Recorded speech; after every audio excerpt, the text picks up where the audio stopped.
Publicisti Kim Mehmeti ka folur së fundmi për situatën në Kosovë pas zgjedhjeve të nënshkurtit. Tutje gjatë diskutimit, Mehmeti ka diskutuar edhe aspektin e sigurisë, ku Kosova vazhdimisht është e cënuar nga Serbia, duke thënë se ndërhyrja nga evropianët është tepër e ngadaltë. Nëse veç kemi filluar të mbështetemi nga evropianët, atëherë ajo kryen punë të ngadalshme. E keni pa edhe luftën Ukrainë-Rusi. Ai ka thënë që nuk do të bëhet mirë, po që tashmë ndodhi dhe Kosova nuk duhet të bazohet aty.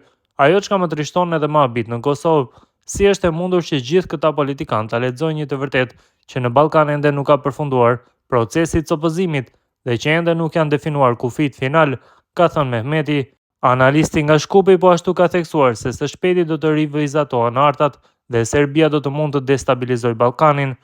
Unë sa di, mos qofsha gabim, por që në Ballkan do të rivizatohen artat, sepse nuk mundet kështu të shkohet me shtetet e përkohshme dhe Serbia kur të dojë mund ta destabilizojë vendin, sepse me një fjalë ajo kontrollon 4 shtete dhe kur do ajo i destabilizon ato, ka thënë më tej Kim Mehmeti.